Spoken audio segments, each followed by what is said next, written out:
सामग्री देता है, कोई कम देता है, कोई बहुत प्रकार की सामग्रियां बना करके फलार कराता है, कोई कम भी करा देता है। कम करा दो, छोटा कर दो। अगर उसमें भी संतुष्ट वह भी कराने की क्षमता नहीं है तो प्रतिदिन पारायण के दिन एक ब्राह्मण के जैसा भोजन ब्राह्मण को कराते रहो। प्रतिदिन द्वादशी में एक गाय को उतना ही भोजन खिलाते रहो, साथ ही साथ पारायण करते रहो। और ऐसा भी नहीं है महाराज, मैं आपको बता देना चाहता हूं, वैसे तो ज्यादातर ऐसे ही करते हैं, हो सके तो व्रत का पारायण करने के बाद भी एकादशी के दिन अन्न नहीं खाना।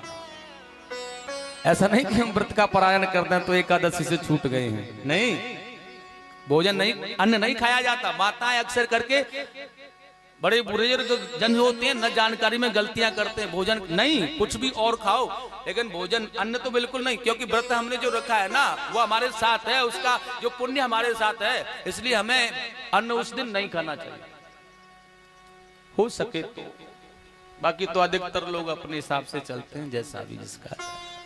मैं जो बताना चाहता हूं, जो मुझे ज्ञात है वो बताने का प्रयास कर रहा हूं। इस आधार से एकादशी का करना चाहिए, लेकिन रहना जरूर चाहिए। मैंने छोटे से छोटा अनुष्ठान का उद्यापन का आपको वो बता दिया है, अवश्य सबको रहना चाहिए। नंद बाबा ने एकादशी का व्रत किया है, उसी रात्रि द्वादशी लगने पर रात्रि में ही पारायण करने के लिए यमुना के जल में चले गए और स्नान करना प्रारंभ किया। अर्धरात्रि पर जब यमुना के जल में स्नान कर रहे हैं तो वरुण देवताओं के अनुचरों ने उन्हें पकड़ लिया, और देखिए पकड़ करके उन्हें वरुण लोक में ले गए। और प्रातःकाल हुआ, यशोदा रानी ढूंढ रही है, नंद बाबा मिले नहीं। जब नहीं मिले तो आप बेचारे बेचैन हैं, छोटे बालक हैं, क्या कहें उन्हें, कहां गए हैं। इसलिए कृष्ण ने देखा मां परेशान है। एक बात नहीं, केवल मां का दुलार पाना ही पुत्र का सब कुछ नहीं होता, मां के कष्ट को देखना, मां परेशान है उसे पढ़ना भी पुत्र का धर्म होता है। हमारी माँ को कोई कष्ट तो नहीं है, अपनी माँ को कोई पीड़ा तो नहीं हो रही, यह देखना भी हमारे लिए आवश्यक है। केवल यही जरूरी नहीं है कि माँ सब कुछ करती रहे, केवल माँ हमें सब कुछ समर्पण करती रहे, हमारा कोई दायित्व नहीं होता उनके प्रति, ऐसा नहीं है, हमारा दायित्व है। भगवान ने देखा है कि अपनी जो माँ है ना वह थोड़ी चिंतित है, जो परेशान है थोड़ी सी है। और साथियों पूछा है, मैया क्या बात है, क्यों परेशान है तुम। भगवान माँ कह रही है अपने पुत्र से, बेटा कोई बात नहीं है, बहुत ही ज्यादा बड़ा जो कष्ट होता है जब उसे सहने से बाहर जब वह देखती है तब पुत्र को बताती है। माँ बहुत पुत्र के प्रति विश्वास पात्र होती है। साथियों मैया ने कहा, लाला तेरे बाबा ना प्रातः काल से मिल नहीं रहे, तेरे बाबा है ना वो प्रातः काल से नहीं मिल रहे। भगवान ने देखा मैया है ना इसलिए चिंतित हो रही है कि बाबा नहीं मिल रहे। मैया का चिंतित होना बड़ा आवश्यक है। और सज्जनों वही भगवान वरुण लोक में बलराम जी के साथ में चले गए। देवताओं के पास में जब भगवान गए हैं ना तो देखिए देवताओं ने, वरुण देव ने बहुत सुंदर थाली, बहुत सुंदर आसन देकर के भगवान की पूजा की है। और पूजा करने के बाद में देखिएगा वंदना की और हाथ जोड़ के प्रार्थना कर रहे हैं, भगवान आप यहाँ पर आए हो क्यों, हमें बुला लिया होता आपने, वहीं हम वहीं आ जाते हैं। लेकिन भगवान कह रहे हैं भैया अपना काम होता है ना स्वयं ही करना होता है, और अपने काम के लिए केवल स्वयं ही आना होता है, इसलिए हम आए हैं। क्या काम है, आप हमारे बाबा को लेकर के आए हो, इसलिए उन्हें छोड़ दो। भगवान ने कहा प्रभु इस काम के लिए आप यहाँ आए हो, हमें बता दिया हो।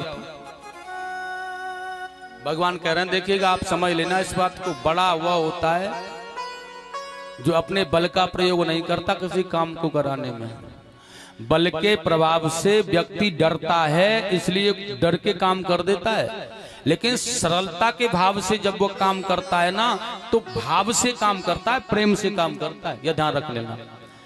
बड़ा कोई व्यक्ति है और किसी छोटी व्यक्ति के पास किसी कार्य के लिए स्वयं उसके घर पर पधारा है, गया है और बड़ी विनम्रता से कह रहा है, तो उसे भाव, उसे अपने आप में सकुच लगेगी कि ये कितना बड़ा आदमी है, कितना बढ़िया, कितना अच्छा बेचारा, कितना सरल है कि मेरे पास कहने आया है, जबकि नौकर चाकर और भी बहुत सारे प्रयत्न थे मुझे बुलवाने के और मुझे जाना पड़ता, लेकिन कितना सरल है बेचारा। ये सरलता अपने अंदर होनी चाहिए। और जब तक ये सरलता नहीं बनेगी ना, ध्यान रखना भैया, भगवान को पाने की जो इच्छा है ना, वो दूर नहीं है। परमात्मा भगवान को तो यूं पालोगी आप। कोई संत कहते हैं भैया लेकिन परमात्मा को पाने के लिए ना सरल बनना होता है, क्योंकि जब तक सरल नहीं बनोगे, तुम जितने सरल बन जाओगे उतना परमात्मा तुम्हारी तरफ झुक करके तुम्हें दर्शन देगा, तुम्हारे पास आ जाएगा। तो बिल्कुल सत्य है। नंद बाबा को लेकर आए, देखिए नंद बाबा की भगवान में प्रीति बन गई है आज, उनका झुकाव हो गया, भगवत कृपा प्राप्त कर लिया। ये मेरा लाला कोई ऐसा वैसा नहीं है, क्योंकि वो देवताओं के पास देख कर आए ना, ये साक्षात किसी दिव्य शक्ति है, भगवान का भगवत भाव प्राप्त कर लिया। बड़े आनंद से यहाँ पर रह रहे हैं, प्रेम से बोलेंगे गोविंद भगवान की। वैसे तो संसार में कोई अपना नहीं है, फिर भी ध्यान रखना है, सभी बड़ा सुंदर भाव से कह रहे हैं भैया। आजकल मैं देख रहा हूं लोग माता पिताओं के सामने के साथ में बहुत अत्याचार करते हैं। सज्जनों, मेरा हाथ जोड़ करके निवेदन है आप लोगों से, कभी भी कोई अपने माता पिता के साथ में दुर्व्यवहार मत करना। वो कहावत तुमने सुनी होगी, जैसा कर्म किया है बंदे वैसा फल देगा। तो ध्यान रख लेना, आज तुम अपने माता पिता के साथ में जो बर्ताव कर रहे हो ना, कल तुम्हारा पुत्र उसे देख करके बिल्कुल तैयार है, दूर नहीं है, वही मिलेगा जैसा किया है। और सुनो, बढ़ करके मिलेगा। जितना अच्छा कर्म करोगे ना उतना अच्छा बढ़ करके मिलेगा उसका फल। जितना जैसा व्यवहार करोगे उसका भी वैसा ही बढ़ चढ़ के मिलेगा, कम नहीं मिल सकता।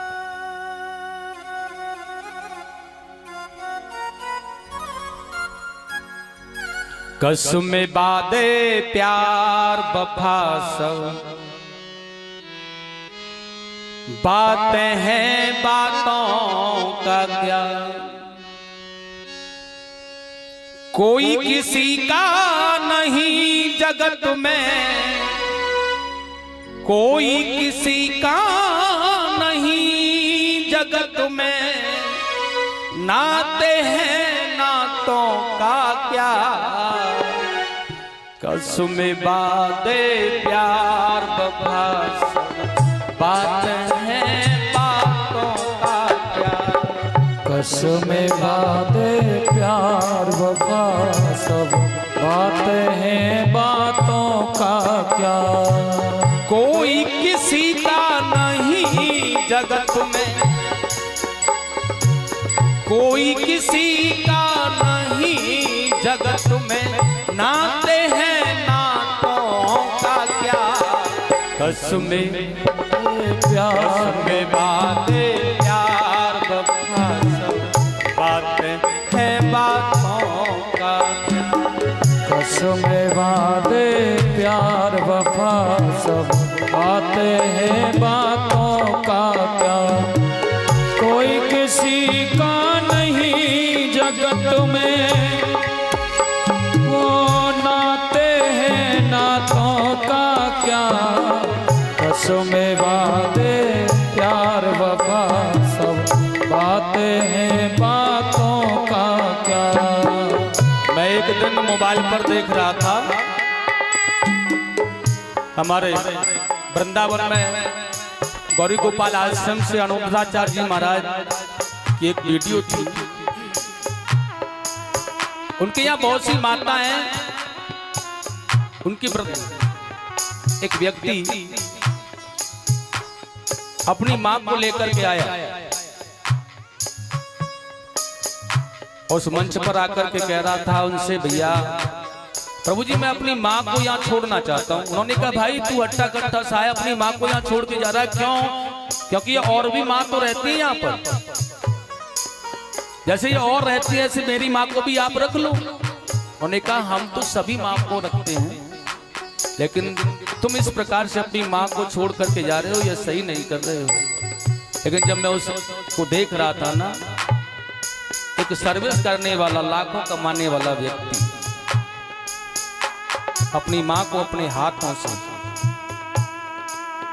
ले जा करके वहां उस वृद्धाश्रम में छोड़ करके आया।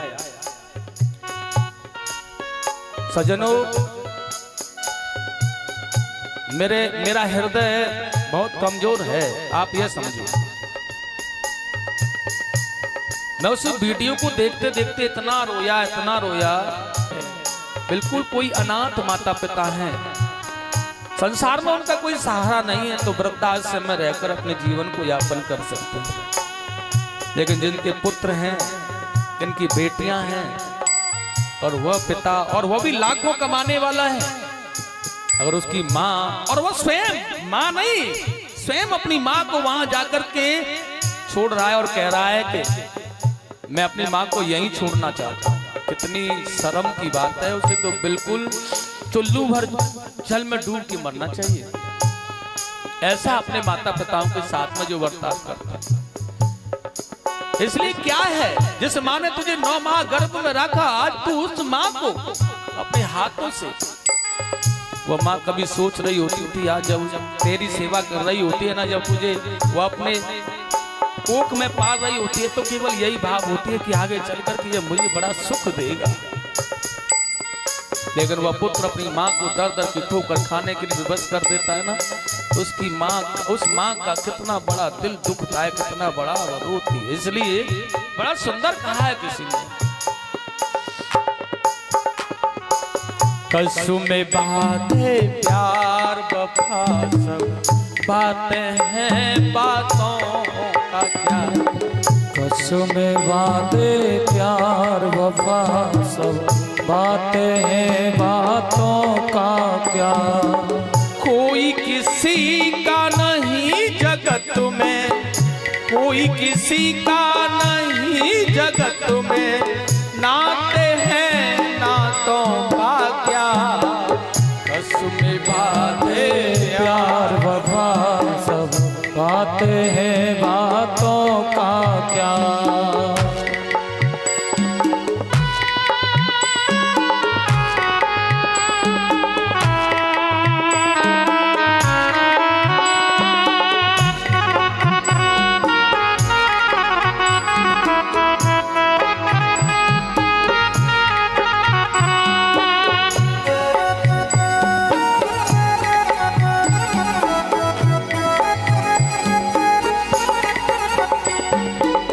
होगा मसीहा सामने तेरे, फिर भी ना बच पाएगा। होगा मसीहा सामने तेरे, फिर भी ना बच पाएगा। तेरा अपना खून ही आखिर तुझको आग लगाएगा। तेरा खून ही तुझको आखिर, तुझको आग लगाएगा। तेरा अपना खून ही आखिर तुझको आग लगाएगा। तेरा अपना खून ही आखिर तुझको आग लगाएगा। आसमान में उड़ने वाले, आसमान में उड़ने वाले, मिट्टी में मिल जाएगा। कसम बातें प्यार वफा सब बातें हैं, बातों का क्या। कसम वादे प्यार वफा सब।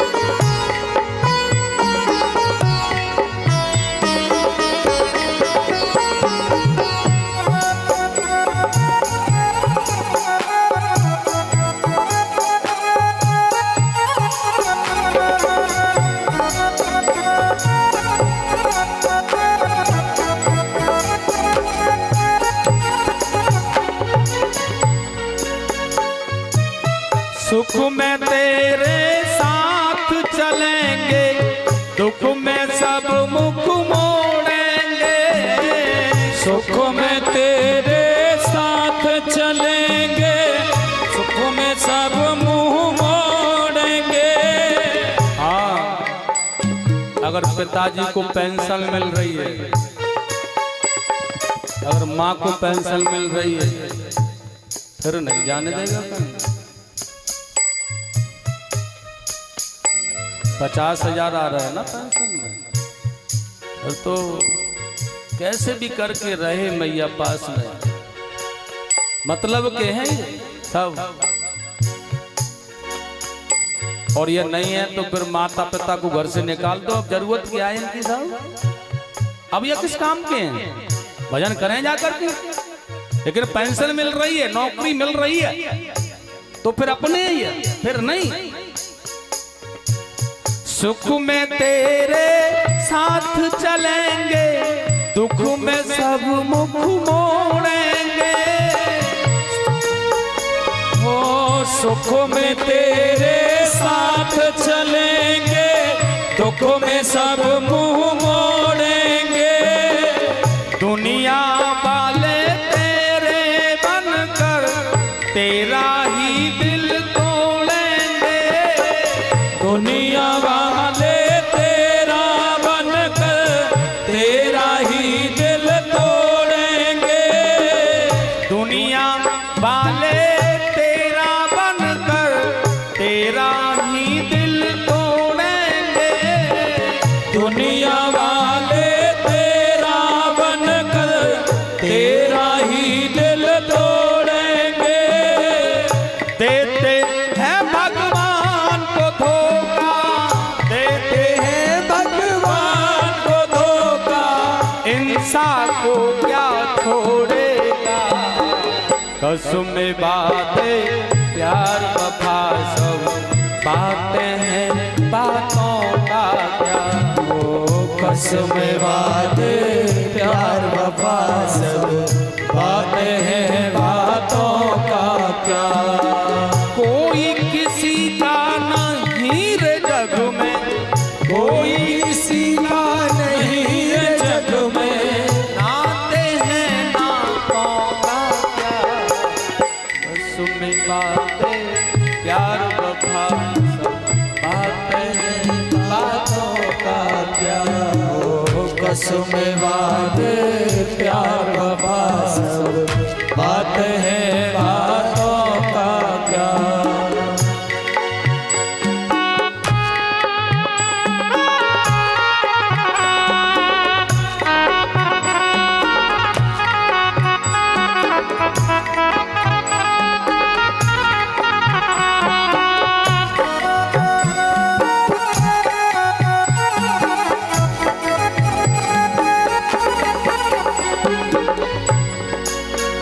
इसलिए बता रहा हूं,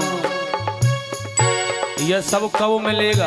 पड़ोसी की संगति करने से नहीं, बुरे विचारों के पास, बुरे लोगों के पास बैठने से नहीं, जो कि तेरे माँ बाप को हर पल तुझे घर से निकालने का मार्ग बता रहे हैं। यह सब सत्संग में आने से मिलेगा, भगवान की कथा सुनने से तुझे मिलेगा। माता पिता की सेवा अगर करना है तो कहाँ से ज्ञान मिलेगा? भगवान की कथा से मिलेगा, से मिलेगा। इसलिए जब तू उसे ढूंढेगा, जब तू उसे सुनेगा तो मिलेगा। इसलिए कहाँ जाना उसके लिए तुझे? माता पिता की सेवा करनी है तो फिर कहाँ जाना चाहिए, क्या करना चाहिए? राम नाम का सुमिरन किया ना, जग में झूठा नाम किया।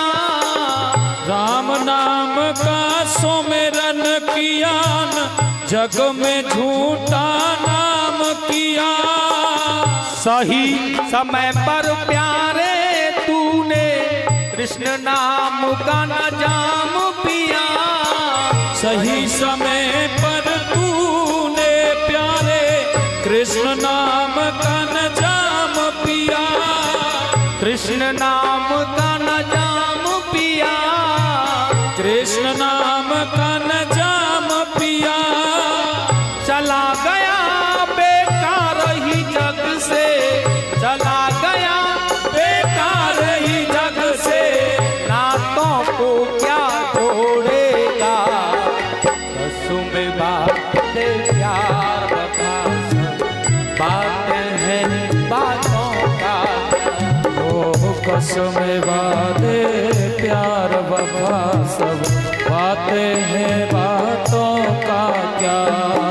कोई किसी का जगत में, कोई किसी का नहीं जगत में। नाते हैं नातों का क्या, कसमें वादे प्यार वफा सब, बातें बातों का क्या। कसमें वादे प्यार वफा सब, बातें हैं बातों का क्या। बड़ा माता की पिताजी की बड़ी कसम खा खा के कह रहा है, बड़ा सुख दूंगा तुम्हें। बेकार है ये सारी कसमें, बेकार है ये सब जमाना। उस माता पिता को घर से निकालने में बेदर्द हो जाता है, बिल्कुल भी दुख नहीं करता है। हाथ पकड़ के वृद्धाश्रम में ढकेल रहा है, लो यहाँ रहनी है, यहाँ रहेंगी है मेरी माँ, लाखों कमा रहा है। ऐसा निर्दयी जमाना आ गया सज्जनों। हाथ जोड़ करके मेरा आपसे यही निवेदन है कि कभी भी अपने माता पिता को कष्ट मत दो। अपने माता पिता को देने वाला जो कष्ट है ना, तुम्हें किसी भी भक्ति को करने नहीं देगा। संसार में किसी भक्ति को नहीं कर सकते हो, परमात्मा भी प्रसन्न नहीं हो सकता, कितना भी प्रयास कर लेना, कितने भी तीर्थ करो, कितना भी जप तप दान तर्पण भंडारे करो, लेकिन अगर माता पिता घर में दुखी है ना, तो बेकार है वो तीर्थ, बेकार है वो भजन, बेकार है वो भंडारा। सबसे पहले तो दुनिया का सर्वस्व सुख जो है, सर्वस्व दुनिया का जो तप है, वो अपने माता पिता, उनको सुख रखो, उनकी आज्ञा से कहीं वो कहते तो कुछ भी करो, भंडारा करो, तीर्थ करो, लेकिन वह प्रसन्न है तो।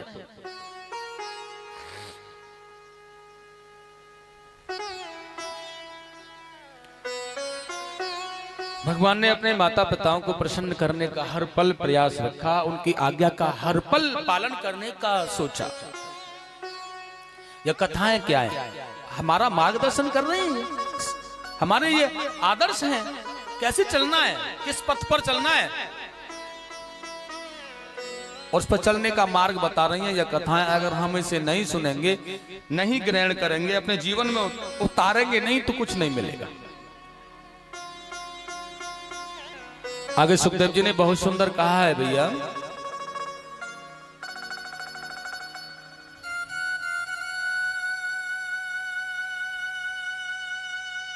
वो जो भगवान ने गोपियों को वादा किया था शरद रात्रि की पूर्णिमा,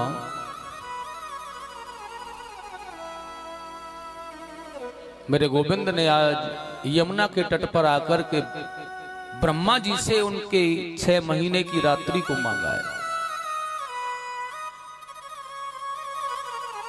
इतना सुंदर तरुवर है, इतना सुंदर उपवन है, जैसे लाखों शेष भी जिसका बखान न कर पाए, लाखों कामदेव भी उसे देख करके लजा जाते हैं, लाखों सरस्वती भी अपनी बाड़ी से उसको सुशोभित करना चाहें तो नहीं कर सकते। ऐसा पावन उपवन। और गोविंद ने आज वेणु वादन करना प्रारंभ किया है, और जैसे भगवान ने वेणु वादन करना प्रारंभ किया है, वह गोपियां को ध्यान है, और जैसे वह गोपियां उस वेणु के वादन को श्रवण करती हैं, आज वही गोपी अपने घर को छोड़ के जा रही है। सुखदेव जी कह रहे हैं राजा परीक्षित, ऐसा लग रहा है इन गोपियों को जैसे कि वह जो मुरली है ना, जो वह वेणु का स्वर है ना, वह खास करके गोपी का नाम लेकर के कह रहा है कि तुझे चलना है, तुझे कृष्ण बुला रहे हैं, तुझे तेरे प्रियतम बुला रहे हैं। खास करके ऐसा लग रहा है कि वो उसका नाम लेकर के कह रहा है। और सज्जनों, वह गोपी अपने सब कुछ कार धार सब को छोड़ के दौड़ी चली जाती है उसी स्वर के गूंजने पर। भगवान सुखदेव जी ने कहा है, बहुत से लोगों ने उन गोपियों को वहां जाने से रोकने का प्रयास किया साहब। वाकई में ये गोपियां है ना, देह रहित हैं, लेकिन फिर भी जब ये उनके पतियों ने प्रयास किया, उन्हें न जाने दिया, उन्हें कमरे में बंद कर दिया, तो देखिए वह उस शरीर को वहीं छोड़ गई। यह हाड़ मांस का जो पुतला बना हुआ है ना, इसे तू रख अपने पास में, लेकिन वह अपने प्रियतमा के पास में, अपने गोविंद के पास में चली गई। और जब ये गोपियां यहां आ गई हैं ना,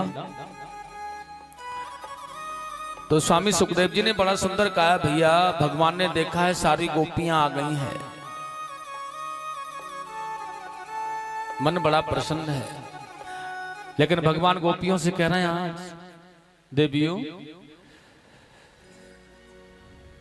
बेसुध अवस्था है। ऐसा भी बहुत से ब्रजवासी लोग कह रहे हैं, ब्रज के रसिक कहते हैं कि कोई चौका लगा रही थी तो हाथ गोबर का सना है, कोई एक पायल पैर में लटका पाई, आवाज सुनी तो भाग गई। किसी ने एक हाथ में चूड़ी चढ़ाई थी, वह बेचारी एक हाथ में चढ़ा नहीं पाई लेकिन दौड़ी जा रही है। किसी ने लहंगा पहना है तो चुंदरी नहीं डाली, ऐसे ही अद्भुत भाव में जा रही है। किसी ने एक आंख में काजल लगाया है, दूसरी में तो लगाई नहीं। एक कान में कुंडल पहना, दूसरी में नहीं। बेसुध अवस्था, ध्यान नहीं है उन्हें, अपने शरीर का कोई ख्याल नहीं है। तत्परम वस्त्र भरणम काश्यतः कृष्णांतिकम ययु।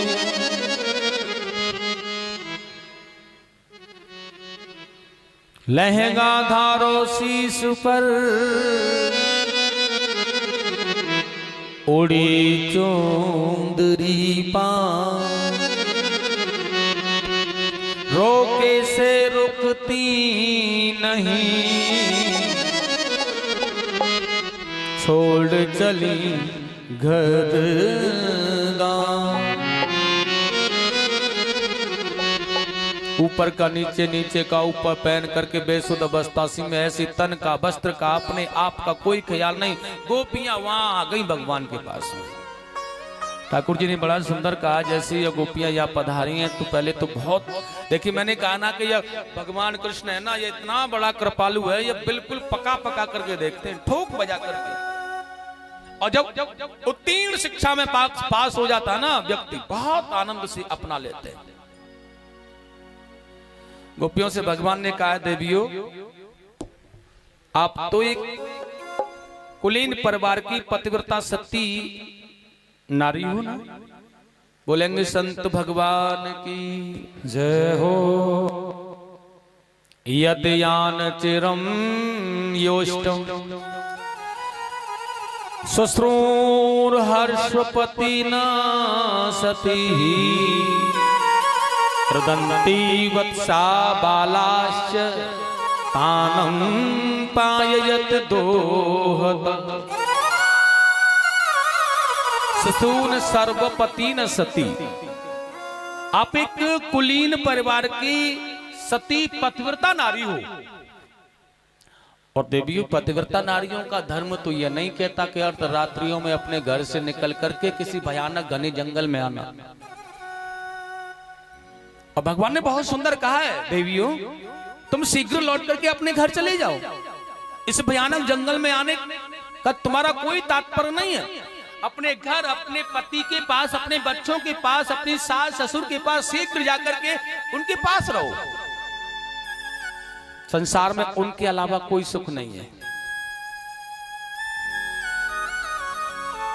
वही सर्वस्व सुख है। और भगवान बुला भी रहे हैं, बुलाने के बाद कह भी रहे हैं। देखिए गोपियां देख रही हैं एक टक लगा के ये कह क्या रहा है। और भगवान ने और एक बात कही, कितनी सुंदर कही है। देखिए जो अपने तुम पति को यहां छोड़ करके आई हो, ये ठीक नहीं किया तुमने। अपने बच्चों को, अपने परिवार को जो तुमने छोड़ा, यह ठीक नहीं किया। इसलिए अपने पति का परित्याग तो किसी भी